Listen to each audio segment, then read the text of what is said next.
வணக்கம் நண்பர்களே, நான் Manikandan. This is Mani's travels with hope. இது மாதிரி தொடர்ந்து பல வீடியோக்கள் வரப்போது. அதுக்கு நீங்கள் செய்ய வேண்டியது எல்லாம் நம்ம சேனலை சப்ஸ்கிரைப் பண்ணி ஆதரவு கொடுக்க வேண்டியது மட்டும்தான்.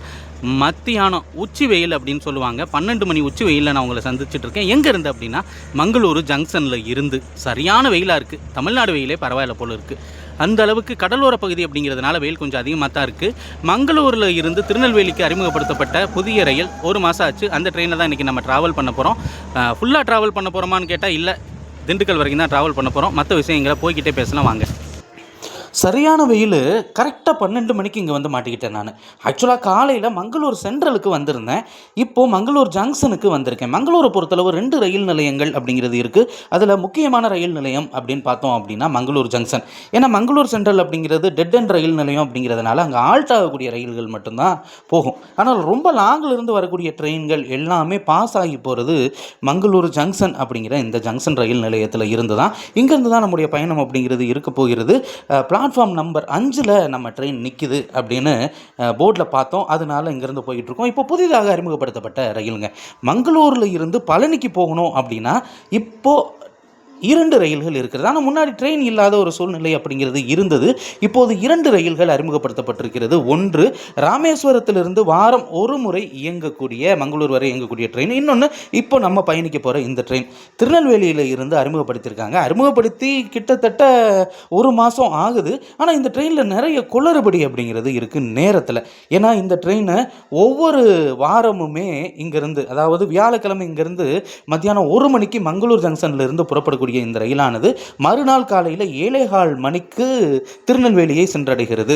இப்போது இந்த கோச்சில் தான் நம்ம ட்ராவல் பண்ண போகிறோம். S3 அப்படிங்கிறதுல 64 அப்படிங்கிறது நம்முடைய சீட் நம்பர். அந்த சீட் நம்பரை நோக்கி நம்ம வந்தாச்சு.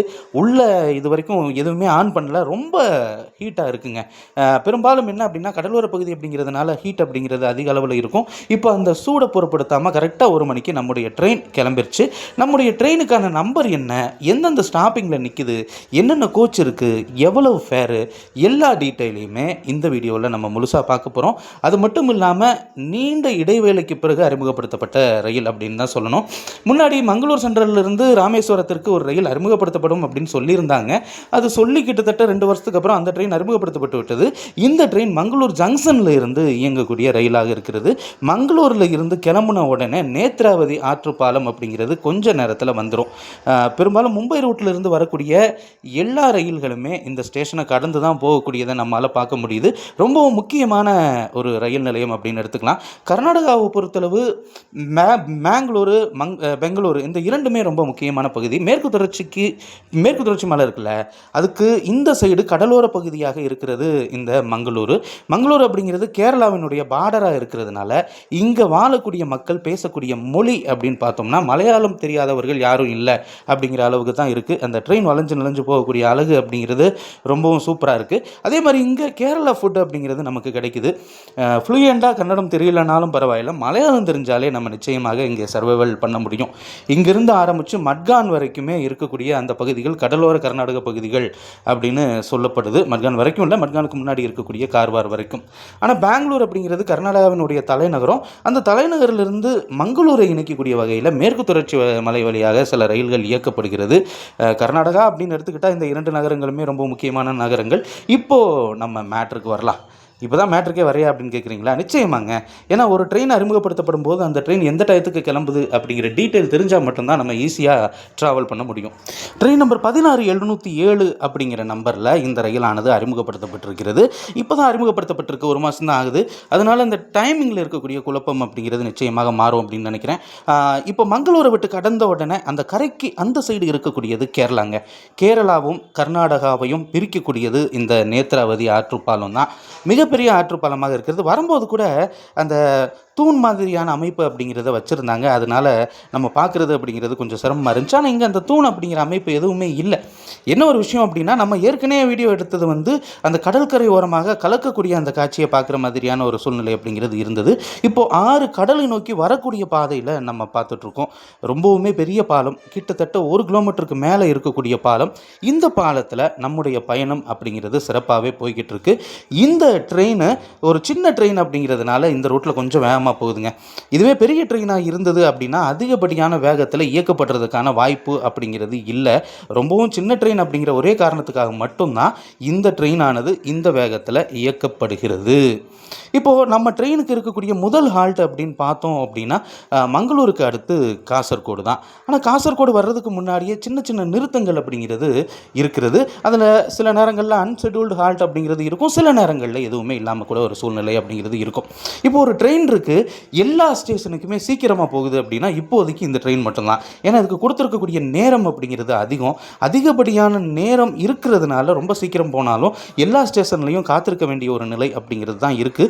பயணிகளுக்கு அது சிரமத்தை ஏற்படுத்துது. நிச்சயமாக ரயில்வே நிர்வாகம் மனசு வச்சு இந்த ட்ரெயினுக்கான நேரத்தை மாற்றினாங்க அப்படின்னா ரொம்பவுமே வசதியாக இருக்கும். இப்போ சமீபத்தில் கூட ஒரு ட்ரெயினுக்கு நேரத்தை மாற்றிருக்கிறாங்க. மதுரை வரைக்குமே வரக்கூடிய, காச்சிகுடாவிலிருந்து மதுரை வரைக்குமே வரக்கூடிய ரயிலானது தூத்துக்குடி வரைக்கும் நீட்டிக்கப்பட்டது. ஆனால் டைமிங் அப்படிங்கிறது கொஞ்சம் அதிகமாக இருந்துச்சு.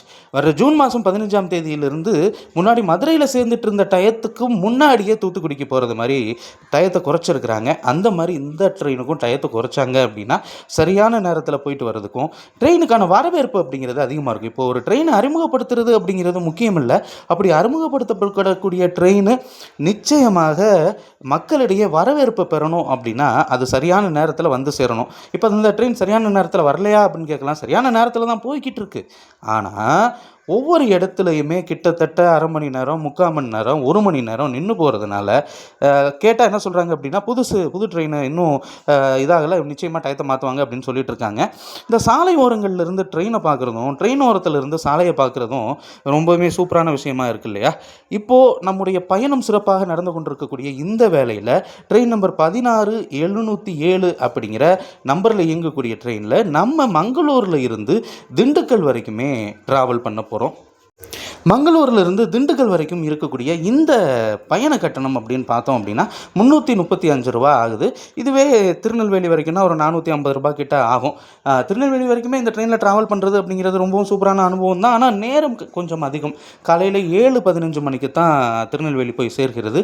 அதனால் மாற்று ஏற்பாடும் கிடையாது. நம்ம வேறு வழி இல்லை, இந்த ட்ரெயினில் தான் போய் ஆக வேண்டிய ஒரு நிலை அப்படிங்கிறதும் இருக்கிறது. இப்போது நம்ம ஸ்டேஷனுக்கான முதல் ஹால்ட்டுக்கு நம்ம வந்துட்டோங்க.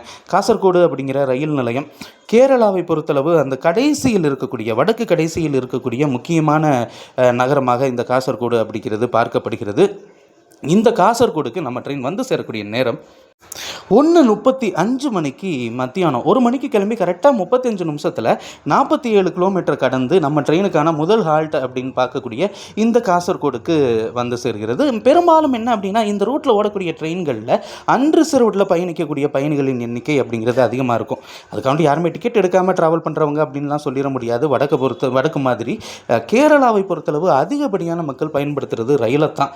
காரணம் என்ன அப்படின்னா இங்கே இருந்து பேருந்து கட்டணம் அப்படிங்கிறது ஒரு இடத்துலேருந்து இன்னொரு இடத்துக்கு அதிகம். அது மட்டும் இல்லாமல் அந்த பேருந்தில் போகக்கூடிய நேரத்தை கம்பேர் பண்ணுறதுக்கு ட்ரெயினில் போயிடுறதே நல்லது அப்படிங்கிறதுனாலையும் அதிகப்படியான ரயில் கனெக்டிங் இருக்கிறதுனாலையும் பெரும்பாலான மக்கள் ரயில்களை பயன்படுத்துவதை வழக்கமாக வச்சுருக்கிறாங்க.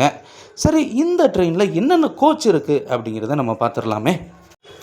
நான் சொல்லியிருந்தேன் ஏற்கனவே இந்த ட்ரெயின் ரொம்பவும் சின்ன ட்ரெயின் அப்படின்னு தான் சொல்லியிருந்தேன். அதனால் இதில் இருக்கக்கூடிய பெட்டிகளின் எண்ணிக்கை அப்படிங்கிறது குறைவு. காரணம் என்ன அப்படின்னா சில குறிப்பிட்ட பகுதிகளில் சில குறிப்பிட்ட நடைமேடைகள் அப்படிங்கிறது குறைந்த பெட்டிகளை கொண்டு கையாளக்கூடிய ஒரு நடைமேடை அப்படிங்கிறதுனால இருக்கலாம். ஆனால் இங்கேருந்து திருநெல்வேலி வரைக்குமே அப்படிப்பட்ட நடைமேடைகளை கொண்ட ரயில் நிலையங்கள் இல்லை. எதுக்காக இது சின்ன ரயிலாக அறிமுகப்படுத்தினாங்க அப்படிங்கிறது தெரியல. ஏதோ பேருக்கு அறிமுகப்படுத்தினாங்களா அப்படிங்கிற ஒரு கேள்வியும் கூட நமக்கு இருக்கிறது. ஆனால் வரவேற்பு இருக்கக்கூடிய ரயில் தான். இப்போ கரண்ட் அவைலபிலிட்டி அப்படிங்கிறதும் இருக்குது. இப்போது நமக்கு 64 அப்பர் பர்த்து, அதில் வந்து நம்ம திருநெல்வேலி வரைக்குமே கூட ட்ராவல் பண்ணலாம். திண்டுக்கல் வரைக்கும் தான் ட்ராவல் பண்ணுறோம். இப்போது இந்த காசர்கோடை தாண்டின உடனேயே நிறைய நதிகளை நம்மால் பார்க்க முடியும். நதிகளை தாண்டி அப்படியே நிற்காமல் போகிற ரயிலையும் நம்மால் பார்க்க முடியும்.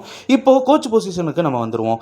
இன்ஜின் இருக்குல்ல, இன்ஜினுக்கு அடுத்து இந்த ட்ரெயினில் இருக்கக்கூடியது 2 அன்ரிசர்வ்டு பெட்டிகள் அப்படிங்கிறது இருக்கிறது. முன்னாடி 2 பின்னாடி 2 அது வழக்கமான ஒன்று தான். இந்த ட்ரெயினில் முன்னாடி 2 அன்ரிசர்வ் பெட்டி இருக்குது. சின்ன ட்ரெயின் தான், ஆனால் அதுக்காண்டி ஏசி பெட்டிகள் எல்லாம் இல்லாமல் இருக்குமா அப்படின்னு கேட்டால் இருக்கிறது. செகண்ட் ஏசி பெட்டி, ஒரே ஒரு பெட்டி அப்படிங்கிறது இருக்கிறது. இந்த ட்ரெயினில் ஃபஸ்ட் ஏசியோ அல்லது ஃபஸ்ட் ஏசி செகண்ட் ஏசி சேர்ந்த பெட்டி இருக்கும் இல்லையோ, அதுவோ ரெண்டுமே இல்லாத ஒரு சூழ்நிலை அப்படிங்கிறது இருக்குது. ஆனால் செகண்ட் கிளாஸ் ஏசி பெட்டின்னு சொல்லுவாங்களே, 3 டயர் ஏசி, அது ஒரு பெட்டி அப்படிங்கிறது இருக்கிறது. அது இல்லாமல் தேர்ட் ஏசி பெட்டியும் இருக்கிறது. இந்த ட்ரெயினில் தேர்ட் ஏசி வகையிலான பெட்டிகள் 2 பெட்டிகள் அப்படிங்கிறது இருக்கிறது. இப்போது நம்ம ட்ரெயினுக்கான 2வது ஹால்ட்டுக்கு நம்ம வந்துட்டோங்க. காசர்கோடுக்கு அடுத்து நமக்கு இருக்கக்கூடிய அந்த நிறுத்தம் அப்படின்னு பார்த்தோம் அப்படின்னா காஞ்சங்கோடு அப்படின்னு சொல்லுவாங்க. இந்த ஏரியாவை பொறுத்தளவு இந்த காசர்கோடு மாவட்டத்தில் இருக்கக்கூடிய ஒரு முக்கியமான நகரமாக பார்க்கப்படுகிறது. இந்த காஞ்சங்கோடுக்கு நம்ம ட்ரெயின் எந்த டயத்துக்கு வரணும் அப்படிங்கிறத நம்ம பார்க்குறதுக்கு முன்னாடி நீங்கள் க்ரௌடை பார்த்துட்ருக்கீங்க. எல்லாமே அன்ரிசர்வில் பயணிக்கக்கூடிய பயணிகள். அது மட்டும் இல்லாமல் நிறைய பயணிகளுக்கு இந்த ரயில் அறிமுகப்படுத்தப்பட்டது தெரியலையோ என்னமோ தெரியல, அதிகப்படியான புக்கிங் அப்படிங்கிறது இது வரைக்குமே இல்லாமல் தான் இருக்குது. சில நேரங்களில் இருக்கலாம், ஆனால் இது இயக்கப்படக்கூடிய அந்த நேரத்தை மாற்றினாங்க அப்படின்னா நிச்சயமாக அது பயனுள்ளதாக இருக்கும். என்ன எப்போ பார்த்தாலும் நேரத்தை மாற்றணும் அப்படின்ற, ஏன்னா உள்ளேருந்து பார்க்குறவங்களுக்கு தான் அந்த கஷ்டம் அப்படிங்கிறது தெரியும். எவ்வளோ நேரம் அந்த வெயிலில் நம்ம சில நிலையங்களில் உட்கார வேண்டிய ஒரு சூழ்நிலை இருக்குது அப்படிங்கிறது. இந்த காஞ்சங்கோடு அப்படிங்கிறது மங்களூரு ஜங்ஷன் ரயில் நிலையத்தில் இருந்து இருக்கக்கூடிய கிலோமீட்டர் அப்படின்னு பார்த்தா 70வது கிலோமீட்டரில் இருக்கக்கூடிய ஒரு ரயில் நிலையமாகும். இங்கே நம்ம ட்ரெயின் வந்து சேரக்கூடிய நேரம் அப்படின்னு பார்த்தோன்னா ஒவ்வொரு வியாழக்கிழமையும் பிற்பகல் 1:56க்கு 55க்கு வந்துட்டு 56க்கு கிளம்பணும். ஆனால் இன்றைக்கி ஒரு நிமிடம் தாமதமாக இங்கே வந்து சேர்ந்துருக்கு அப்படின்னு தான் சொல்லணும். 1:57க்கு இந்த ட்ரெயின் இங்கே வந்து சேர்ந்துருக்கிறது. சேர்ந்துட்டு அதுக்கடுத்து ஒரே நிமிஷத்தில் கிளம்பிருச்சு. பெரும்பாலான ரயில் நிலையங்களில் இந்த மேம்பாட்டு பணிகள் அப்படிங்கிறது நடந்துகிட்டு இருக்கிறதுனால ஆங்காங்கே வேலைகள் அப்படிங்கிறதும் தொடர்ச்சியாக நடைபெற்று கொண்டு தான் இருக்கிறது. இவங்கள்லாம் இந்த ட்ரெயினில் வந்து இறங்கினவங்க குறுகிய தூரமானாலும் ரயிலில் ட்ராவல் பண்ணணும் அப்படிங்கிற எண்ணத்தோட நிறைய மக்கள் இங்கே வர்றதை நம்மளால் பார்க்க முடியுது. இந்த ட்ரெயினில் நம்ம மங்களூரு ஜங்ஷன்லேருந்து திண்டுக்கல் வரைக்கும் ட்ராவல் பண்ண போகிறேன் அப்படிங்கிறத சொல்லியிருந்தேன். மொத்தம் 531 கிலோமீட்டர் ட்ராவல் பண்ண போகிறோம். கிட்டத்தட்ட 14 மணி நேரம் கிட்ட ஆகக்கூடிய ஒரு சூழ்நிலை அப்படிங்கிறது இருக்கிறது. இப்போது இந்த காஞ்சங்கோடு ரயில் நிலையத்துக்கு அப்புறம் நமக்கு இருக்கக்கூடிய அஃபீஷியல் ஹால்ட் அப்படின்னு பார்த்தோம் அப்படின்னா நிச்சயமாக கண்ணூர் மட்டும்தான். இடையில இருக்கக்கூடிய அந்த 60 கிலோமீட்டர் தூரத்துலையும் எந்த ஒரு நிறுத்தம் அப்படிங்கிறது கிடையாது. நீங்கள் பார்க்குறீங்க இல்லையா, இந்த மாதிரி பாசிங் ஸ்டேஷனாக தான் இது எல்லாமே இருக்குது. இப்போ இந்த ட்ரெயினில் தேர்ட் ஏசி பெட்டி 2 பெட்டி இருக்குது அப்படின்னு நான் சொல்லியிருந்தேன் இல்லையா.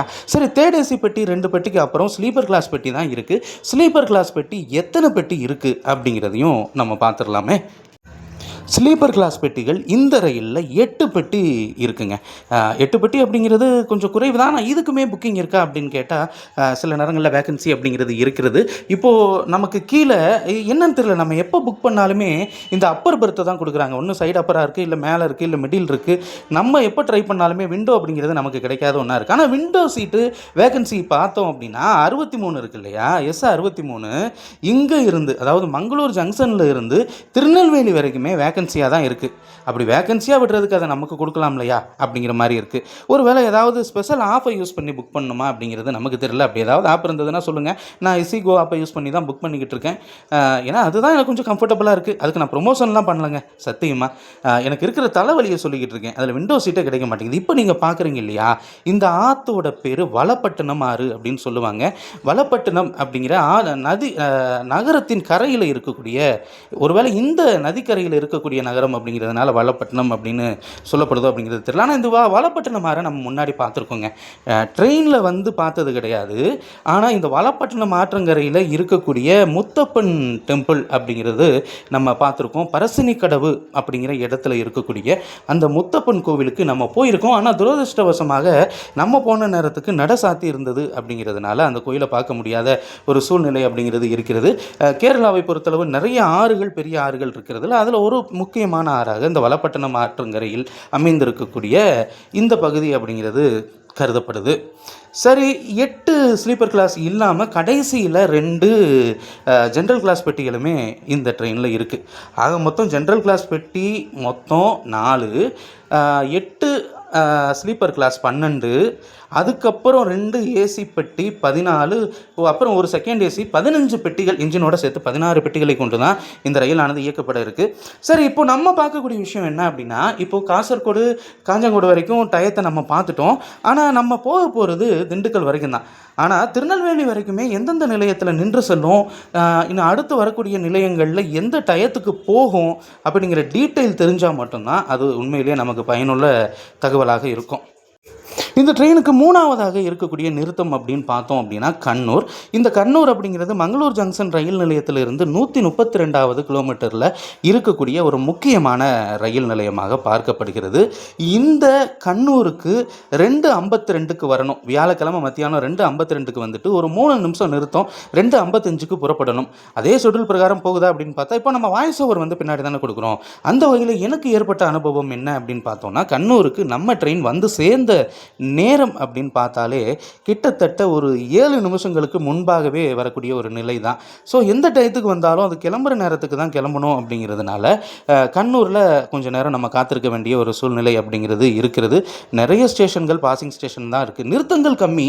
ஆனால் நேரத்தை எதுக்காக அதிகமாக கொடுத்துருக்காங்க அப்படிங்கிறது நமக்கு தெரியல.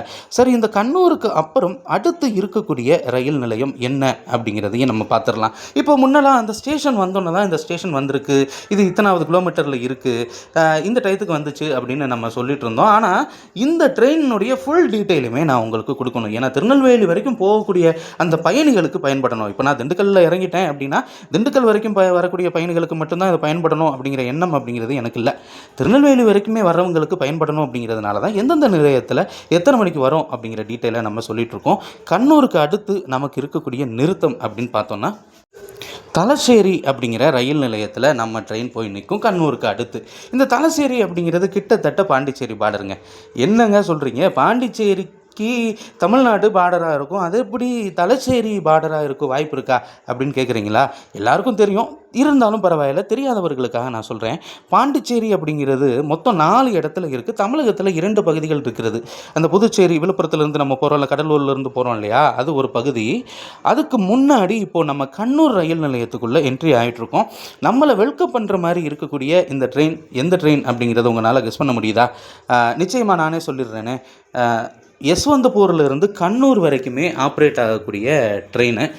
இந்த ட்ரெயின் இன்று இரவு இங்கேருந்து புறப்பட்டு நம்ம கோயம்புத்தூர் வழியாக, பாலக்காடு கோயம்புத்தூர் வழியாக செல்லக்கூடிய ட்ரெயினுங்க. இப்போது யஸ்வந்த்பூர்லேருந்து கண்ணூருக்கு மங்களூர் வழியாக ஒரு ரூட் அப்படிங்கிறது இருக்கிறது. ஆனால் இந்த ட்ரெயின் பயணிக்கக்கூடிய ரூட் அப்படிங்கிறது யஸ்வந்த்பூர்லேருந்து புறப்படக்கூடிய இந்த ரயிலானது அங்கிருந்து சேலம், ஈரோடு, திருப்பூர், கோயம்புத்தூர் வழியாக பாலக்காடு வந்து பாலக்காடிலிருந்து சொர்ணூர், கோழிக்கோடு வழியாக நிச்சயமாக சொல்லணும் அப்படின்னா கண்ணூர் வரைக்கும் இயக்கப்படக்கூடிய ஒரு ட்ரெயினாக இருக்கிறது. இந்த ட்ரெயின் இப்போது நம்மளை வரவேற்றுக்கிட்டு இருக்கு. சரி, இப்போ மேட்ருக்கு வருவோம். கண்ணூருக்கு அப்புறம் தலசேரி அப்படின்னு சொல்லியிருந்தேன், பாண்டிச்சேரியை பற்றி சொல்லியிருந்தேன். பாண்டிச்சேரியில் விழுப்புரத்தில் இருந்து ஒரு பகுதி, கடலூர்லேருந்து ஒரு பகுதி நமக்கு தெரியும். இன்னொன்று தமிழ்நாட்டிலேயே இருக்கக்கூடிய காரைக்கால் பகுதி. இந்த காரைக்காலுக்கு நாகப்பட்டினம், நாகூர், பேரளம் இந்த வழியாக கூட போகலாம் அப்படிங்கிறது நமக்கு தெரியும். ஆனால் இந்த தலச்சேரி எப்படி கேரளாவுக்கு ஒரு எல்லையாக இருக்கும் அப்படின்னு பார்த்தோம் அப்படின்னா, பாண்டிச்சேரிக்கு இருக்கக்கூடிய அடுத்த ஒரு பகுதி மாஹி அப்படிங்கிற ஒரு பகுதி. இது அரபிக்கடலோரமாக இருக்கக்கூடிய ஒரு சிறிய நகரம். இந்த நகரமும் பிரெஞ்சு குடியேற்றத்தின் கீழே இருந்தது. அதனால் பிடிக்கப்படும் போது பாண்டிச்சேரியோடு இணைக்கப்பட்டு விட்டது.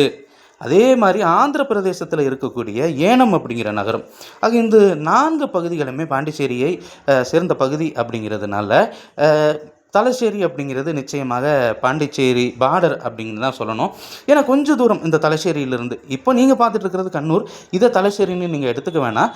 தலசேரியிலிருந்து கொஞ்சம் தூரம் போனோம் அப்படின்னா நம்ம மாஹிக்கு போயிடலாம். நம்ம ட்ரெயினும் மாஹி வழியாக தான் போகுது. ஆனால் அந்த ஸ்டேஷனில் எல்லாம் நின்றுட்டு போகிறது அப்படிங்கிறது கிடையாது அப்படிங்கிறதையும் நம்ம மனசில் வச்சுக்கணும். சரி, இந்த தலசேரி அப்படிங்கிறது மங்களூர் ஜங்ஷன்லேருந்து 153வது கிலோமீட்டரில் இருக்கக்கூடிய ரயில் நிலையம். இந்த தலசேரிக்கு வியாழக்கிழமை 3:17 வந்துட்டு ஒரு நிமிஷம் நிறுத்தத்துக்கு அப்புறம் 3:18க்கு கிளம்பணும். சரி, தலசேரிக்கு அப்புறம் இன்னும் தலசேரி வரல, ஆனால் தலசேரியுடைய டயத்தை நான் சொல்லிட்டேன். ஏன்னா திருநெல்வேலி வரைக்கும் இருக்கக்கூடிய டயத்தை சொல்லணும் அப்படிங்கிறதுனால. இந்த மாலை நேரத்தில் வேலைக்கு போயிட்டு வரவங்க தண்ணியை காய்ச்சி குளிக்கிறதுக்காக யூஸ் பண்ணுவாங்க. அந்த புகை அப்படிங்கிறது, அந்த வாசனை அப்படிங்கிறது ரொம்ப சூப்பராக இருக்கும். அந்த வாசனையே இப்போ கொஞ்சம் நேரத்துக்கு முன்னாடி நம்ம நுகர வேண்டிய ஒரு நிலை அப்படிங்கிறது இருந்தது. இப்போது தலசேரிக்கு அடுத்து நமக்கு இருக்கக்கூடிய ரயில் நிலையம் அப்படின்னு பார்த்தோம்னா வடகரா ரயில் நிலையம். இந்த வடகரை அப்படிங்கிறதும் ஒரு முக்கியமான பகுதியாக பார்க்கப்படுது. கிட்டத்தட்ட 190% ரயில்கள் இந்த ரூட்டில் ஓடக்கூடிய ரயில்கள் இங்கே நின்று தான் போகுது. ஏன்னா இது முக்கியமான ரயில் நிலையமாக பார்க்கப்படுது. இந்த வடகரா ரயில் நிலையம் அப்படிங்கிறது மங்களூர் ஜங்ஷன்லேருந்து 173வது கிலோமீட்டரில் இருக்கக்கூடிய ஒரு ரயில் நிலையமாகும். வாரத்தில் ஒரு முறை இயங்கக்கூடிய நம்முடைய திருநெல்வேலி ரயில் இந்த நிலையத்திற்கு வியாழக்கிழமை தோறும் 3:42க்கு வந்துட்டு 3:43க்கு இங்கேருந்து புறப்பட்டு செல்லும். இதற்கு அடுத்து நமக்கு இருக்கக்கூடியது கேரளத்தில் வடக்கு கேரளம் அப்படின்னா அதற்கு அடையாளமாக இருக்கக்கூடிய நகரம் அப்படின்னு பார்த்தோம் அப்படின்னா கோழிக்கோடு தான். இப்போ தெற்கு திருவனந்தபுரத்துக்கு அப்புறம் முக்கியமான நகரம் எர்ணாகுளத்துக்கு அப்புறம் திருச்சூருக்கு அப்புறம் கோழிக்கோடு, கண்ணூர், இந்த முக்கியமான நகரங்கள் பார்க்கப்படுகிறது. அந்த வகையில் கோழிக்கோடில் தான் அடுத்த நிறுத்தம் அப்படிங்கிறது இருக்கும். இந்த கோழிக்கோடு அப்படிங்கிறது மங்களூர் ஜங்ஷனில் இருந்து 222வது கிலோமீட்டரில் இருக்கக்கூடிய ஒரு நகரம். இந்த நகரத்திற்கு நம்முடைய ரயிலானது வந்து சேரக்கூடிய நேரம் ஒவ்வொரு வியாழக்கிழமையுமே மாலை 4:37க்கு வந்துட்டு ஒரு 3 நிமிஷம் நிறுத்தம் அப்படிங்கிறது இருக்கிறது. 4:40க்கு புறப்படும். இந்த கோழிக்கோடு பகுதியை பொறுத்தளவு ரொம்ப ஃபேமஸ் அப்படின்னு பார்த்தோம்னா அல்வா. அதுலேயும் அந்த கருப்பு கலரில் இருக்கக்கூடிய அல்வா அப்படிங்கிறது ரொம்ப ஃபேமஸ். அது மட்டும் இல்லாமல் கலராக இருக்கக்கூடிய அல்வாவும் இங்கே ஃபேமஸ். ஒரு பாக்கெட்டில் அப்படியே சும்மா சின்னதாக கட் பண்ணி ஒரு பேக்கிங் போட்டு வைப்பாங்க. கிட்டத்தட்ட ஒரு 1/2 கிலோ வரைக்கும் இருக்குன்னு வைங்களேன். அதுவே 200 ரூபா ஆகுது ஒரு 1/2 கிலோ. அப்போ 1 கிலோ 400 ரூபான்னு வைங்க. இப்போ இருக்கக்கூடிய சூழ்நிலையில் இந்த நேந்திரம் சிப்ஸ் அப்படிங்கிறதும் கேரளாவில் ஃபேமஸ். இப்போது ஒரு காக்லா சிப்ஸ் இன்றைக்கி ரேட்டு அப்படின்னு பார்த்தோம்னா 100 ரூபா வரைக்கும் போகுது திருவனந்தபுரத்தில். அப்போ அதுவுமே கிட்டத்தட்ட 1 கிலோ 400 ரூபா வரைக்கும் போகுது. ஆனால் இந்த மாதிரியான இடங்களுக்கு வரும்போது இந்த மாதிரி ஸ்பெஷல் ஐட்டங்களை வாங்கிட்டு போகிறது அப்படிங்கிறது உண்மையிலேயே நல்லா இருக்கும். காரணம் என்ன அப்படின்னா இந்த இடத்திற்கு வந்து சென்ற ஞாபகங்கள் அப்படிங்கிறது நமக்கு நிச்சயமாக இருக்கும் இல்லையா? சரி, இப்போ கோழிக்கோட்டுக்கு வரக்கூடிய நேரத்தை நம்ம பார்த்துட்டோம். அதுக்கடுத்து நம்ம பார்க்கக்கூடியது கோழிக்கோடுக்கு அப்புறம் எந்த ரயில் நிலையத்தில் நிற்கும் அப்படிங்கிறது தான். கோழிக்கோடுக்கு அப்புறம் இந்த ரயிலுக்கு இருக்கக்கூடிய நிறுத்தம் அப்படின்னு பார்த்தோம்னா திருவூர் அப்படிங்கிற ரயில் நிலையம். இது வந்து கிட்டத்தட்ட மங்களூர் ஜங்ஷன்லேருந்து 262வது கிலோமீட்டரில் இருக்கக்கூடிய ரயில் நிலையம். ஒவ்வொரு வாரம் வியாழக்கிழமை இயங்கக்கூடிய இந்த ரயிலானது திருவூர் ரயில் நிலையத்திற்கு வந்து சேரக்கூடிய நேரம் அப்படின்னு பார்த்தோம் அப்படின்னா 5:19க்கு வந்துட்டு ஒரு 1 நிமிஷம் நிறுத்தம் இங்கே நிற்கும். அதுக்கப்புறம் 5:20 மணிக்கு புறப்பட்டு செல்லும். இப்போ மங்களூர் ஜங்ஷன்லேருந்து புறப்பட்ட ரயிலுக்கு இந்த திருவூர் ரயில் நிலையம் வரைக்குமே எந்த ஒரு குழப்பமே இல்லாமல் தான் போய்கிட்டு இருக்கு. ஆனால் இதுக்கு அடுத்து இருக்கக்கூடிய நிலையம் தான் மிகப்பெரிய குழப்பத்தை ஏற்படுத்தக்கூடிய நிலையமாக இருக்கிறது. ஏன்னா இதுக்கு அடுத்து இருக்கக்கூடிய நிலையம் அப்படின்னு பார்த்தோம் அப்படின்னா இன்னும் அந்த ஸ்டேஷன் அப்படிங்கிறது வரல.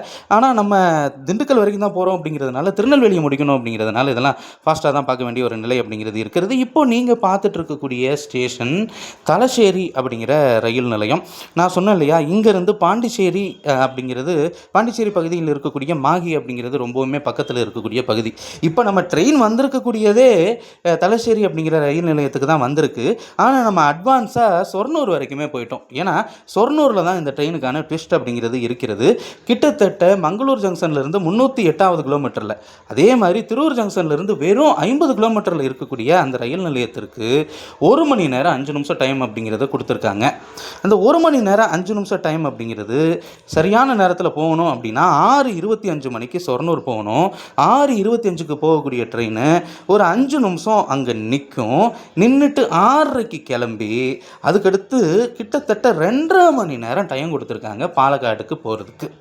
சரி, அப்படி பாலக்காட்டுக்கு 9 மணிக்கு போகிற ட்ரெயின் லோகோ ரிவர்சல் இருக்குது அப்படிங்கிறதுனால ஒரு 1/4 மணி நேரம் கொடுத்துருந்தாலும் பரவாயில்ல, இல்லை அதே 9 to 9:05 கொடுத்துருந்தாலும் பரவாயில்ல, கொஞ்சம் மெல்ல போய் கூட முன்னாடியே அட்வான்ஸாக போய் அந்த லோகோவை ரிவர்ஸ் பண்ணி கொண்டு வந்துடலாம். ஆனால் 3/4 மணி நேரம் டைம் அப்படிங்கிறத கொடுத்துருக்காங்க அப்படிங்கிறது தான் மிகப்பெரிய ஒரு கேள்விக்குறியான ஒரு விஷயமாக இருக்கிறது. நான் சொன்னேன் இல்லையா, பாண்டிச்சேரி பகுதி அப்படின்ட்டு பார்க்க முடியுதா?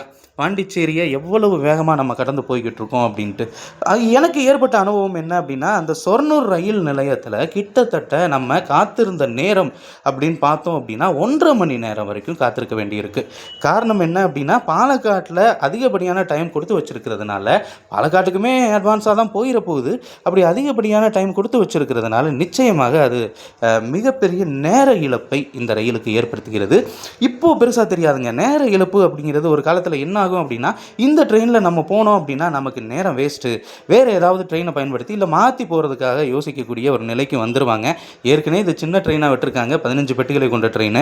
இதில் இந்த மாதிரி நேரத்தை குழப்புனாங்க அப்படின்னா நிச்சயமாக அது கொஞ்சம் சிரமத்தை ஏற்படுத்தக்கூடியதாகத்தான் இருக்கும். எனக்கு நேர்ந்தது, நீங்கள் சொர்ணூர் வந்தோன்னு பார்ப்பீங்க அந்த ட்ரெயின் எவ்வளோ நேரம் நின்றுச்சு அப்படிங்கிறத. நான் திருநெல்வேலி வரைக்கும் டயத்தை சொல்லணுங்கிறதுனால அட்வான்ஸாக சொல்லிட்டேன். இப்போ பாலக்காடு வரைக்குமே நம்ம டயத்தை சொல்லியாச்சு. சரி, பாலக்காடு வரைக்கும் வரட்டும். இப்போ பாலக்காடுக்கு அடுத்து நமக்கு இருக்கக்கூடிய ரயில் நிலையத்தை நம்ம பார்த்தாகணும் இல்லை? அதுக்கு முன்னாடி நீங்கள் பார்த்துட்டு இருக்கக்கூடிய இந்த ரயில் நிலையம் வடகரை அப்படிங்கிற ரயில் நிலையம். இந்த வடகரை ரயில் நிலையத்துக்கு அப்புறம் கொஞ்சம் நேரம் நம்ம ஓய்வு எடுக்கலாம் அப்படின்னு இருக்கேன். காரணம் என்ன அப்படின்னா, ஒரு 2 நாளாக தொடர்ச்சியான ட்ராவல் அப்படிங்கிறது இருக்கிறதுனால கொஞ்சம் நேரம் நம்ம ரெஸ்ட் எடுத்தால் மட்டும்தான் அடுத்தடுத்த பயணங்கள் அப்படிங்கிறது நமக்கு இனிதாக இருக்கும். ஆனால் இந்த பயணத்தோடு நம்ம இந்த மாதத்தை முடிச்சிட போகிறோம். அதுக்கடுத்த மாதங்களில் தொடர்ச்சியான பயணங்கள் அப்படிங்கிறது நிச்சயமாக இருக்கிறது. 2 மாதங்களுக்கு ஒரு முறையாவது மிகப்பெரிய டூர் அப்படிங்கிறத நம்ம அரேஞ்ச் பண்ண தான் செய்ய போகிறோம். இது எல்லாமே நம்ம பார்க்குறதுக்காக மட்டும் இல்லை, என்னோட சேர்ந்து நீங்களும் பார்க்கணும் அப்படிங்கிறதுக்காக. இந்த பாலக்காடுங்கிறது மங்களூர் ஜங்ஷன்லேருந்து 352வது கிலோமீட்டரில் இருக்கக்கூடிய ஒரு ரயில் நிலையம். இந்த பாலக்காட்டிலேருந்து லோக்கோ ரிவர்சல் பண்ணி நம்ம ட்ரெயின் அடுத்து போகக்கூடிய இடம் அப்படின்னு பார்த்தோம் அப்படின்னா பாலக்காடு டவுன். ஆனால் இந்த ரெண்டுக்குமே வித்தியாசம் எவ்வளோனா வெறும் 4 கிலோமீட்டர் தான். ஆனால் இந்த 4 கிலோமீட்டரை கடக்கிறதுக்கு நம்முடைய ட்ரெயின் எடுத்துக்கொள்ளக்கூடிய நேரம் சரியாக 1/4 மணி நேரம் ஆகுது. 10 மணிக்கு போகக்கூடிய இந்த ட்ரெயினானது அங்கே ஒரு 5 நிமிஷம் நிறுத்தம் அப்படிங்கிறது இருக்கிறது. 10:05க்கு தான் புறப்பட்டு போகும். இப்போ கோழிக்கோடுக்கு நம்ம வந்துட்டோங்க. கோழிக்கோடுக்கு வந்துட்டோம் அப்படின்னாலே அதுக்கடுத்து இன்னும் கொஞ்சம் நேரத்தில் இருட்டாக போகுது. அதனால் கொஞ்சம் சீக்கிரமாகவே நம்ம போயிடலாம் அப்படின்னு நினச்சோன்னா நேரம் தான் நமக்கு கொஞ்சம் இதாக இருக்குது. சரி, அதுக்கடுத்து எந்த நிலையத்தில் நிற்கும்? பாலக்காடு டவுனுக்கு அடுத்து பாலக்காடு டவுனுக்கு அடுத்து நம்ம ரயில் நிற்கக்கூடிய இடம் கொல்லங்கோடு அப்படிங்கிறது. அதுக்கு முன்னாடி இப்போ நம்ம நின்றுட்டு இருக்கக்கூடிய இடம் கோழிக்கோடு அப்படிங்கிறத நான் சொல்லிட்டேன். இந்த கொல்லங்கோடு அப்படிங்கிறது மங்களூர் ஜங்ஷன்லேருந்து 371வது கிலோமீட்டரில் இருக்கக்கூடிய ஒரு ரயில் நிலையம். இந்த ரயில் நிலையத்துக்கு நம்ம ட்ரெயின் ஒவ்வொரு வியாழக்கிழமையுமே இரவு 10:25க்கு வந்துட்டு ஒரு நிமிஷம் நிறுத்தம் அப்படிங்கிறது இருக்கும். 10:26க்கு புறப்பட்டு செல்கிறது. இப்போது 2 நிலையத்தில் மிகப்பெரிய மாற்றத்தை செஞ்சுருந்தாங்க. டைம் அப்படிங்கிறது வித்தியாசம் இருக்குன்னு. அதே மாதிரி பொள்ளாச்சியிலையுமே மிகப்பெரிய வித்தியாசம் இருக்குங்க. கொல்லங்கோடு அப்படிங்கிறது 371வது கிலோமீட்டர். அங்கே இருந்து நிச்சயமாக சொல்லணும் அப்படின்னா பொள்ளாச்சி அப்படிங்கிறது கிட்டத்தட்ட ஒரு 35 கிலோமீட்டர் தான். 35 கிலோமீட்டருக்கு எவ்வளவு நேரம் டைம் கொடுக்கலாம்? 10:26க்கு கிளம்புற ட்ரெயின் 11:40க்கு தான் பொள்ளாச்சிக்கு போகும். 35 நிமிஷம் கடக்கிறதுக்கு கிட்டத்தட்ட 1.25 மணி நேரம் டைம் கொடுத்துருக்காங்க. இது எந்த வகையில் நியாயமாகும்? அப்போ கிட்டத்தட்ட இப்பயுமே இந்த ட்ரெயினுக்கு 2 மணி நேரத்துக்கு மேலே வேஸ்ட் பண்ணிடுறாங்க. 2-2.5 மணி நேரம் இந்த டயத்தையும் சேர்த்தோம் அப்படின்னா 3 மணி நேரம் கிட்ட வேஸ்ட்டுங்க. இது மாற்றினாங்க அப்படின்னா கிட்டத்தட்ட 7 மணி 8 மணிக்கெல்லாம் பொள்ளாச்சிக்கு வந்துடும் இல்லையா? புது ட்ரெயின், அதனால் நேரம் எப்படி அப்படின்னு இருக்கா அப்படிங்கிறது தெரியல. பெரும்பாலும் நடக்கக்கூடிய விஷயம் என்ன அப்படின்னா 10:55க்கெல்லாம் ட்ரெயின் போயிடுது. அதுக்கடுத்து பொள்ளாச்சியிலேயே 50 நிமிஷம் நிற்க வேண்டிய ஒரு நிலை அப்படிங்கிறது இருக்கிறது. பயணிகள் கடுப்பாயிட மாட்டாங்களா? ரயில்வே இதெல்லாம் யோசிக்கவே மாட்டாங்களா அப்படிங்கிற ஒரு கோபம் தான் நமக்கு வருது. அதுக்கடுத்து இருக்கக்கூடிய ரயில் நிலையம் அப்படின்னு பார்த்தோம் அப்படின்னா உடுமலைப்பேட்டை ரயில் நிலையம். இது 436வது கிலோமீட்டர் மங்களூர் ஜங்ஷனில் இருந்து இருக்குது. இது ஒவ்வொரு வெள்ளிக்கிழமையும், வியாழக்கிழமை தான் இந்த ட்ரெயின் கிளம்புனாலும் வெள்ளிக்கிழமை ஆயிடுது. இந்த ட்ரெயின் வந்து சேரக்கூடியதற்கு 12:18 மணிக்கு வந்துட்டு ஒரு 2 நிமிஷம் நிறுத்தம் அப்படிங்கிறது இருக்குது. 12:20க்கு கிளம்புது. அதை பார்த்தீங்களா? ஆற்றங்கரையோரம் அங்கே அந்த போட்டிங் போகக்கூடிய அந்த காட்சிகள் எல்லாமே பார்க்க இனிமையாக இருக்குது. அதே மாதிரி ஈவினிங் நேரத்தில் இந்த சாலைகளையும் பார்க்குறதுக்கு நமக்கு நல்ல ஒரு வாய்ப்பு அப்படிங்கிறது இருக்குது. சரி, உடுமலைப்பேட்டைக்கு அப்புறம் வழக்கம் போல் இந்த ட்ரெயின் நிற்கக்கூடிய இடம் பழனி. பழனி அப்படிங்கிறது 473வது கிலோமீட்டர் மங்களூர் ஜங்ஷனில் இருந்து இருக்கிறது. இந்த பழனிக்கும் உடுமலைப்பேட்டைக்கும் இருக்கக்கூடிய தூரம் அப்படின்னு பார்த்தோம்னா வெறும் 20 கிலோமீட்டர். ஆனால் இந்த 20 கிலோமீட்டருக்கு கொடுத்துருக்கக்கூடிய நேரம் 1/2 மணி நேரம் அப்படிங்கிற மாதிரியான ஒரு சூழ்நிலை. ஒவ்வொரு வெள்ளிக்கிழமையுமே நள்ளிரவு 12:58க்கு வந்துட்டு 1 மணிக்கு பழனியில் இருந்து புறப்பட வேண்டும். அப்படி புறப்படக்கூடிய இந்த ரயிலுக்கு கிட்டத்தட்ட ஒரு 10 நிமிஷத்துக்கு முன்னாடியே வந்துடுது. சரி, 10 நிமிஷங்கிறது பெரிய விஷயம் கிடையாது, வெயிட் பண்ணுறதுல ஒன்றும் குழப்பம் இல்லை. பழனிக்கு அப்புறம் இருக்கக்கூடிய ஸ்டாப்பிங் ஒட்டன்சத்திரம் அப்படிங்கிற ரயில் நிலையம் தாங்க. எந்த ஒரு கிளாஸிங்குமே இல்லாமல் லேட்டை கொடுக்குறாங்க. இந்த ட்ரெயினானது ஒவ்வொரு வெள்ளிக்கிழமையுமே மங்களூரிலிருந்து 498வது கிலோமீட்டரில் இருக்கக்கூடிய ஒட்டன்சத்திரத்திற்கு வந்து சேரக்கூடிய நேரம் 1:33. வெள்ளிக்கிழமை காலையில், அதை நள்ளிரவு 1:33க்கு வந்துட்டு 1:35க்கு கிளம்பும். ஆனால் பழனியிலிருந்து 33 நிமிஷம் அப்படிங்கிறது அதிகம் தான். வழக்கமாக இந்த ட்ரெயின் 1:18க்கு, நாங்கள் போன அன்றைக்கெலாம் 1:18க்கெலாம் வந்திருக்கு. அதை நான் கவர் பண்ணல, தூங்கிட்டேன். கிட்டத்தட்ட அதுவுமே ஒரு 1/4 மணி நேரத்துக்கு முன்னாடி தாங்க. ஒட்டன்சத்திரத்துக்கு அப்புறம் தான் மிக மிகப்பெரிய ட்விஸ்ட் அப்படிங்கிறதே காத்திருக்கு. அது என்ன அப்படின்னா, கிட்டத்தட்ட 531வது கிலோமீட்டர் மங்களூர் சென்ட்ரல்லிருந்து இருக்கக்கூடிய அந்த திண்டுக்கல்லுக்கு ஒட்டஞ்சத்திரத்திலிருந்து 1:35க்கு கிளம்பக்கூடிய ட்ரெயின் அங்கே இருந்து வெறும் 34 கிலோமீட்டர் கடக்கிறதுக்கு எடுத்துக்கொள்ளக்கூடிய நேரம் அப்படின்னு பார்த்தோம் அப்படின்னா, கிட்டத்தட்ட 1.25 மணி நேரத்துக்கு மேலே எடுத்துக்கிறது. ஒவ்வொரு வெள்ளிக்கிழமையுமே காலை 2:45 மணிக்கு வந்துட்டு 2:50க்கு திண்டுக்கல் ஜங்ஷன்லேருந்து புறப்படணும். நான் போன நேரம் ஒன்று நடந்துச்சுங்க. நம்ம 2 நாள் தொடர்ச்சியான ட்ராவல் அப்படிங்கிறதுனால அப்பர் பர்த்தில் ஏறி படுத்தாச்சு. இந்த ட்ரெயின் எத்தனை மணிக்கு திண்டுக்கல் வந்துச்சு அப்படிங்கிறது எனக்கு தெரியாது. ஆனால் அனௌன்ஸ்மெண்ட் ஹெவியாக கேட்டதுனால எந்திரிச்சு பார்த்தா 2:46. ஐயோ இந்த அப்படின்னு இறங்கி திண்டுக்கல்லில் இறங்குனா அதுக்கடுத்து ஒரு 5 நிமிஷம் கழிச்சு போச்சு. அப்புறம் சார்ட்டை செக் பண்ணி பார்த்தா 2 மணிக்கே நம்ம ட்ரெயின் திண்டுக்கலுக்கு வந்திருக்குங்க. கிட்டத்தட்ட 3/4 மணி நேரம் அந்த ட்ரெயின்லேயே நம்ம தூங்கியிருக்கோம்.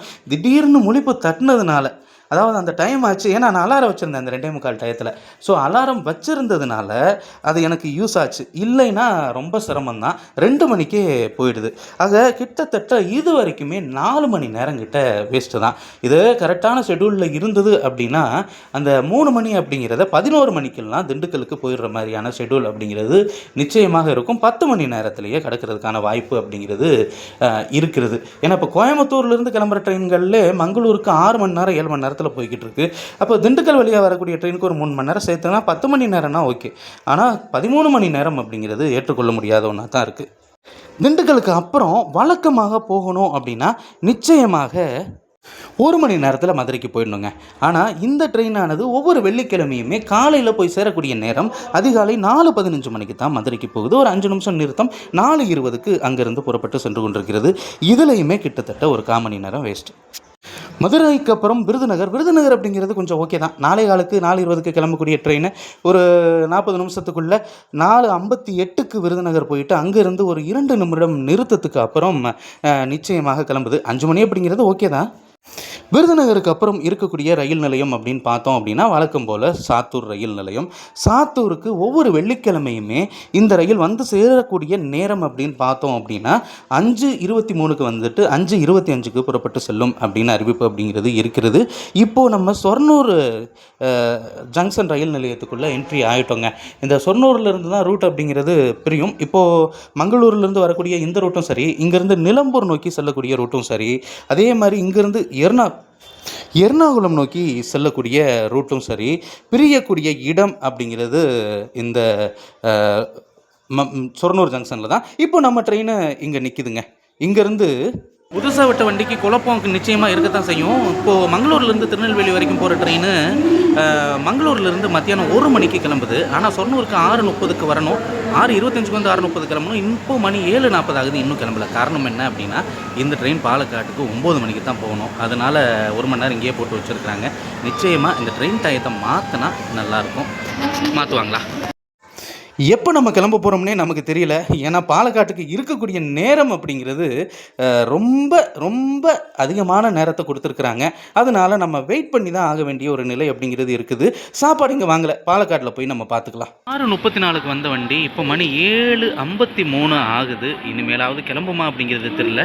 ஆனால் பாலக்காட்டில் 9 மணி கொடுத்துருக்காங்க. இவ்வளவு தாமதம் இந்த ட்ரெயினுக்கு அவசியமா? அப்பாடா, ஒரு வழியாக 1.5 மணி நேரத்துக்கு அப்புறம் நம்ம ட்ரெயின் பாலக்காடுலேருந்து புறப்பட்டு போயிடுச்சுங்க. சொர்ணூர்லேருந்து பாலக்காடு நோக்கி போய்கிட்டு இருக்கு. இங்கேருந்து ஆரம்பிக்கிற அந்த வேலை இன்னும் எங்கே போய் முடிய போகுது அப்படிங்கிறதே தெரியல. ஏன்னா நம்மவே வீடியோவை முடிச்சிடுவோம் போல இருக்குது, ட்ரெயின் போகாது போல இருக்குது. அந்த அளவுக்கு திண்டுக்கல் வர்ற வரைக்குமே கடுப்பை ஏற்படுத்துகிற மாதிரியான ஷெட்யூல் அப்படிங்கிறது தான் கொடுத்துருக்குறாங்க. சரி, சாத்தூர் வரைக்குமே நம்ம நேரத்தை சொல்லிட்டோம். சாத்தூருக்கு அப்புறம் வேறு என்ன ரயில் நிலையங்கள் இருக்க போகுது? கோவில்பட்டிக்கு அப்புறம் திருநெல்வேலியும் தானே. அந்த 2 ரயில் நிலையங்களையும் பார்த்துட்டோம் அப்படின்னா நம்ம டைமிங் அப்படிங்கிறத முடிச்சிடலாம். இந்த ட்ரெயினில் பேண்ட்ரி கார் அப்படிங்கிறது உங்களுக்கு கிடையாதுங்க. ஏதோ ஆர்டர் எடுத்து வராங்க. அல்லது நீங்கள் தயவு செய்து இந்த ட்ரெயினில் சாப்பாட்டை பற்றி கவலையே பட வேண்டிய அவசியம் இல்லை. பேண்ட்ரி கார் இல்லை அப்படிங்கிற காரணத்தினால. காரணம் என்ன அப்படின்னா இந்த ட்ரெயின் தான் எல்லா ஸ்டேஷன்லேயும் இப்போ நின்று போய்கிட்டு இருக்க 1 மணி நேரம் 1.5 மணி நேரம்னு அப்படிங்கிறதுனால நீங்கள் வெளியவே போய் கூட வாங்கிட்டு வரலாம். நானே பாலக்காட்டில் அதை தான் செய்யலாமா அப்படிங்கிற ஒரு ஐடியா அப்படிங்கிறது எனக்கு இருக்குது. இப்போ சாத்தூருக்கு அப்புறம் இந்த ட்ரெயின் நிற்கக்கூடிய இடம் அப்படின்னு பார்த்தோம்னா கோவில்பட்டி ரயில் நிலையம். கோவில்பட்டிக்கு 5:48க்கு வந்துட்டு 5:50க்கு புறப்படணும். இதுக்கு அடுத்து தாங்க ட்விஸ்டே இருக்குது. கோவில்பட்டிக்கும் திருநெல்வேலிக்கும் தன்னால் எவ்வளோ தூரம் இருக்குது? 65 கிலோமீட்டர் தாங்க. ஆனால் இந்த 65 கிலோமீட்டருக்கு கொடுத்துருக்கிற நேரத்தை பார்த்தீங்க அப்படின்னா, பாலக்காட்டில் இப்போ நம்ம இறங்கிட்டோம். நம்ம ட்ரெயின் இங்கே நிற்கிது. சரி, நம்ம போய் சாப்பாடு வாங்கிட்டு வந்துடலாம் போனால், உள்ள ஒரு ட்ரெயின் அரைவ் ஆகிட்டு இருக்குங்க. Island express. தினமுமே பெங்களூரில் இருந்து ஆப்ரேட் ஆகக்கூடிய ட்ரெயின், எர்ணாகுளம் வரைக்குமே இயங்கக்கூடிய ட்ரெயின். இந்த ட்ரெயின் தினசரி இயங்கக்கூடிய ட்ரெயின். இப்போது நான் மேட்ருக்கு வரேன். திருநெல்வேலிக்கு 65 கிலோமீட்டர் தான் நம்ம கோவில்பட்டியில் இருந்து. ஆனால் கொடுத்துருக்கிற நேரம் அப்படின்னு பார்த்தோம் அப்படின்னா, கிட்டத்தட்ட 2 மணி நேரம் டைமிங் அப்படிங்கிறது கொடுத்துருக்குறாங்க. 7:45 தான் போய் சேர்கிற மாதிரியான ஒரு சூழ்நிலை அப்படிங்கிறது இருக்கிறது. இப்போ குறைச்சாலுமே 5 மணி நேரத்தை குறைக்கலாம். ஒரு 2:45 மணிக்கு திருநெல்வேலி போகிற வகையில் ஷெட்யூல் அப்படிங்கிறத போட்டாங்க அப்படின்னா, ஒருவேளை அன்டயத்தில் இறங்க சிரமப்படுறாங்க அப்படின்ட்டு ரயில்வே யோசிச்சிருக்குமோ. ஆனால் வரக்கூடிய பயணிகளினுடைய வரவேற்பு அப்படிங்கிறது குறைஞ்சிரும்ல.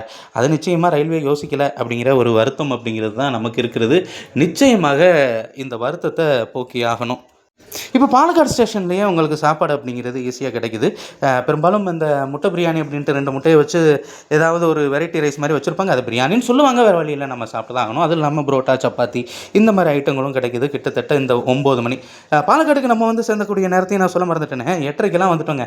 வழக்கமாக ஏற்கனவே இங்கே 3/4 மணி நேரம் நிற்கும். 9:45 வரைக்கும் லோகோ ரிவர்சலுக்காக.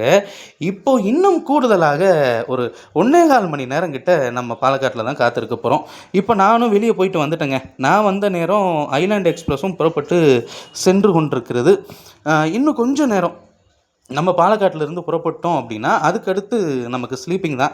ஏன்னா இதுக்கடுத்து கவர் பண்ண வேண்டிய ஸ்டேஷன் அப்படிங்கிறது என்ன இருக்குது? பொள்ளாச்சி, உடுமலைப்பேட்டெல்லாம் இதெல்லாம் இருக்குது. ஆனால் அதை நம்ம வேறு ஒரு ட்ரெயின் பயணத்தில் கவர் பண்ணிட்டோம் அப்படிங்கிறதுனால நம்ம ரெஸ்ட் எடுக்க வேண்டியது தான். ஏன்னா தூக்கம் அப்படிங்கிறது சரியான முறையில் வேணும். என்ன தான் நம்ம தொடர்ச்சியாக ட்ராவல் பண்ணாலும் கிட்டத்தட்ட ஒரு 2 நாளாகவே நம்ம ட்ராவல் பண்ணிட்டு தான் இருக்கோம், இரவு நேரங்கள்லையும். இப்போ பாலக்காட்டிலிருந்து இதுதான் ஒன்று கரெக்ட் டயத்துக்கு நடந்திருக்குங்க. பாலக்காட்டிலிருந்து கரெக்டாக 9:45க்கு நம்ம ட்ரெயின் ஆனது புறப்பட்டுருச்சு. பாலக்காட்டில் இருந்து 2 ரூட் அப்படிங்கிறது பெரியது தமிழ்நாட்டுக்குள்ளே போகிறதுக்கு. ஒன்று வாளையார் வழியாக கோயம்புத்தூர் வரைக்கும் போகக்கூடிய ரூட்டு, இன்னொன்று பொள்ளாச்சி வரக்கூடிய ரூட்டு பாலக்காட்டில் இருந்து. இப்போ நம்ம போயிட்டு இருக்கிறது பொள்ளாச்சி வழியாக செல்லக்கூடிய ரூட்டில். இதில் இந்த ட்ரெயினுக்கு கோயம்புத்தூரில் வந்து திரும்ப ரிவர்சல் எடுத்து போகணும் அப்படின்னு ஒரு கோரிக்கை அப்படிங்கிறது இருக்குது. ஒருவேளை அப்படி இருந்தால் வேணால் நேரம் சரியாக இருக்கும். ஏன்னா பாலக்காட்டிலிருந்து கோயம்புத்தூர் போகிறதுக்கு 1 மணி நேரம், கோயம்புத்தூர்லேருந்து திரும்ப பொள்ளாச்சி வர்றதுக்கு 1 மணி நேரம் அப்படிங்கிறதுனால அப்படி பண்ணாங்க அப்படின்னா கோயம்புத்தூரில் இருந்து திருநெல்வேலிக்கு ஒரு கூடுதல் ரயில் அப்படிங்கிறது கிடைக்கும். ஆனால் கோயம்புத்தூர்லேருந்து ரயில்கள் இருக்கிறதுனால பொள்ளாச்சி வழியாக எப்படி போனாலும் இப்படி தானே வரப்போகுது. இப்போ சுற்றி போகிற நேரத்துக்கு நம்ம நிச்சயமாக கோயம்புத்தூர் போய் பார்க்க போகிறோம். அந்த கோரிக்கை நிறைவேறுதா அப்படிங்கிறது நமக்கு தெரியாது. கேட்டிருக்காங்க. மங்களூரிலிருந்து ராமேஸ்வரம் போகக்கூடிய ரயிலுக்கும் அந்த கோரிக்கை அப்படிங்கிறது தான் வச்சுருக்காங்க. அது எந்த அளவுக்கு பாசிபிள் அப்படிங்கிறது நமக்கு தெரியல. இப்போது பாலக்காடு டவுன்லேருந்து நம்ம ட்ரெயின் கிளம்பிருச்சு. இப்போ நம்ம போய் தூங்க வேண்டியது தான். என்னோட சேர்ந்து தூங்காமல் நீங்களுமே ட்ராவல் பண்ணியிருக்கீங்க அப்படிங்கிற நம்பிக்கை அப்படிங்கிறது எனக்கு இருக்கிறது. இப்போது நான் பாலக்காட்டில் தூங்கினேன் அப்படின்னா அதுக்கடுத்து முழிச்சு பார்க்கக்கூடிய இடம் நிச்சயமாக திண்டுக்கல்ல தான் இருக்கும். என்ன நடந்துச்சுன்னு தான் நான் அட்வான்ஸ் உங்ககிட்டயே சொல்லிட்டேனே. 3/4 மணி நேரம் ஸ்டேஷனில் தான் படுத்து தூங்கிட்டு இருந்தேன். அப்படிங்கும்போது என்ன பண்ண முடியும்? நல்ல வேலை இல்லைன்னா மதுரையிலையோ அல்லது விருதுநகர்லையோ போய் இறங்க வேண்டிய ஒரு சூழ்நிலையாக தான் நமக்கு இருந்திருக்கும். மதுரையில் இறங்கினா கூட பிரச்சனை இல்லை. அங்கேருந்து பெரியாரிலேருந்து ஆரப்பாளையத்திலேருந்து ஊருக்கு வந்துடலாம். என்ன ஒரு 1 மணி நேரம் சேர்த்து ஆக போகுது. இதே திண்டுக்கல் அப்படிங்கிறதுனால பிரச்சனை இல்லாமல் போச்சு. நம்ம ஊருக்கு போகிறதுக்கு திண்டுக்கல்லேருந்து அடிக்கடி பேருந்து கனெக்டிங் மதுரையிலேருந்து இருக்குது. ஆனால் விருதுநகர் போயிட்டோம்னா சிரமங்க. விருதுநகர்லேருந்து நம்ம திருமங்கலம் வரணும், திருமங்கலத்திலேருந்து நம்ம உசிலம்பட்டி வரணும், உசிலம்பட்டியிலேருந்து நம்ம போகக்கூடிய ஒரு நிலை அப்படிங்கிறது தான் இருக்குது. சரி மக்களே, நான் தூங்குகிறேன். இந்த ட்ராவல் கிட்டத்தட்ட முடிவடைஞ்சிருச்சு. ஆனால் இன்னும் முடிவடையலை. என்ன குழப்பறேன்றீங்களா? திண்டுக்கல்லை காமிக்காமல் நான் எப்படி முடிக்கிறது? சரி, நான் தூங்குகிறேன். எந்திரிச்சோன்னா உங்களுக்கு திண்டுக்கல்ல காமிக்கிறேன். வந்தாச்சுங்க திண்டுக்கல். நம்ம வீடியோவும் இதோட முடியுது. ஒரு ட்ரெயின் உள்ளே என்ட்ரி ஆகிக்கிட்டு இருக்கு. இன்னும் கொஞ்சம் நேரத்தில் நெல்லை எக்ஸ்பிரஸும் என்ட்ரி ஆகும். இந்த டயத்தில் நிறைய என்ட்ரி அப்படிங்கிறது இருக்குது. அடுத்த ஒரு வீடியோவில் பார்ப்போம். அது வரைக்கும் நன்றி, வணக்கம்.